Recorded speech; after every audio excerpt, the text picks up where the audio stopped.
Sometimes the biggest spiritual lessons come from the most unexpected places. Today, we're going to dive into one of the most intense, pivotal moments in the Bhagavad Gita, Arjuna's total breakdown on the battlefield. And to really get our heads around it, we're going to use something you probably played as a kid, the classic game of snakes and ladders. I mean, we've all been there, right? You roll the dice, you're so close to winning, and then bam, you hit a snake and slide all the way back down. So frustrating. But what if I told you that simple little game was never just a game at all? What if it was hiding a profound spiritual secret? Yup, you heard that right. This game we think of for kids, it was actually created in India more than 1,000 years ago. And it was a tool for teaching really big ideas. We're talking karma, destiny, the whole spiritual journey. And honestly, it is the perfect metaphor for what Arjuna is about to go through. Okay, so let's set the scene. We're right at the start of chapter 2 of the Bhagavad Gita. The two massive armies are facing each other. The tension is just off the charts. And Arjuna, this legendary, unbeatable warrior, he just melts down, completely and utterly falls apart. So this is literally the live report from the battlefield. And man, what a report. The guy who's supposed to lead the charge, the greatest archer in the world, is just broken, totally and completely overcome by sorrow. Let's really dig into that description for a second. This isn't just him being a little sad. He is physically wrecked by his emotions. The verse gives us this incredibly vivid picture of a complete shutdown. We're talking eyes full of tears, a grief so deep it's paralyzing him, all because he's looking at his own family on the other side.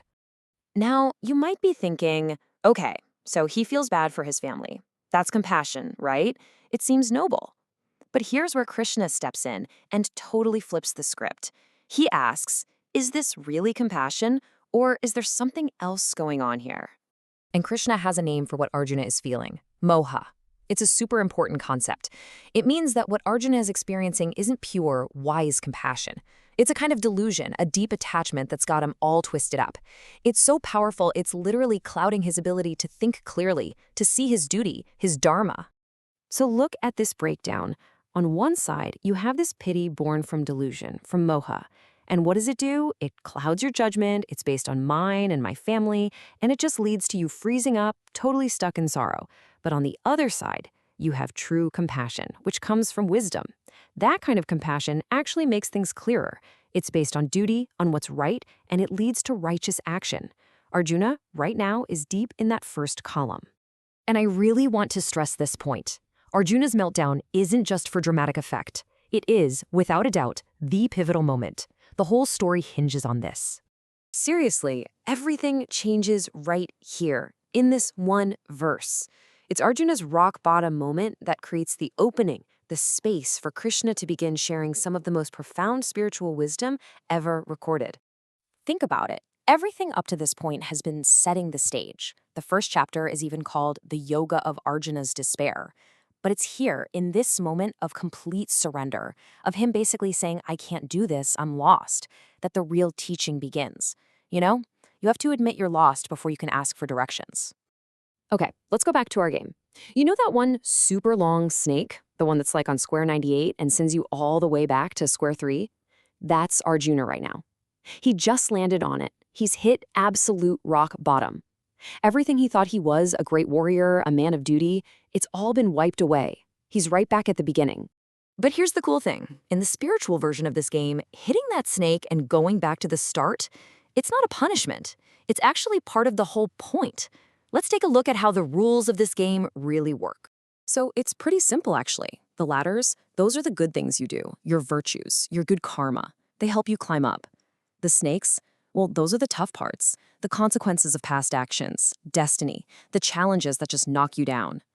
And the whole goal of the game isn't to somehow miss all the snakes. That's impossible. The real goal is to learn from the fall every single time and just keep playing, keep climbing. And that brings us right back to Arjuna. See, hitting that giant snake isn't the end for him. In a way, it's the real start of his journey.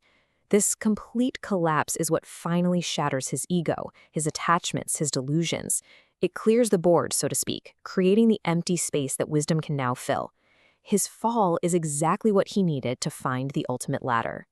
Okay, so An ancient warrior prince, a battlefield, a board game. What does any of this have to do with us today in our lives? Well, a lot, actually. I mean, think about it. We all hit these snake moments, don't we? Maybe it's a huge setback at work, a relationship ending, a moment where you just question everything. You feel like all your progress is gone and you're right back at square one. But what Arjuna's story teaches us is that those moments aren't failures. They are massive opportunities, turning points where we get a chance to see our own delusions and find a new ladder, a new path to growth. So that's what I want to leave you with. The next time you feel like you've landed on that giant snake and slid all the way to the bottom, remember Arjuna. Remember that rock bottom can be the most solid ground to build on. The real question isn't if you'll hit a snake, it's what you'll do when you get there. Will you see it as game over, or will you see it as the place where your real climb begins?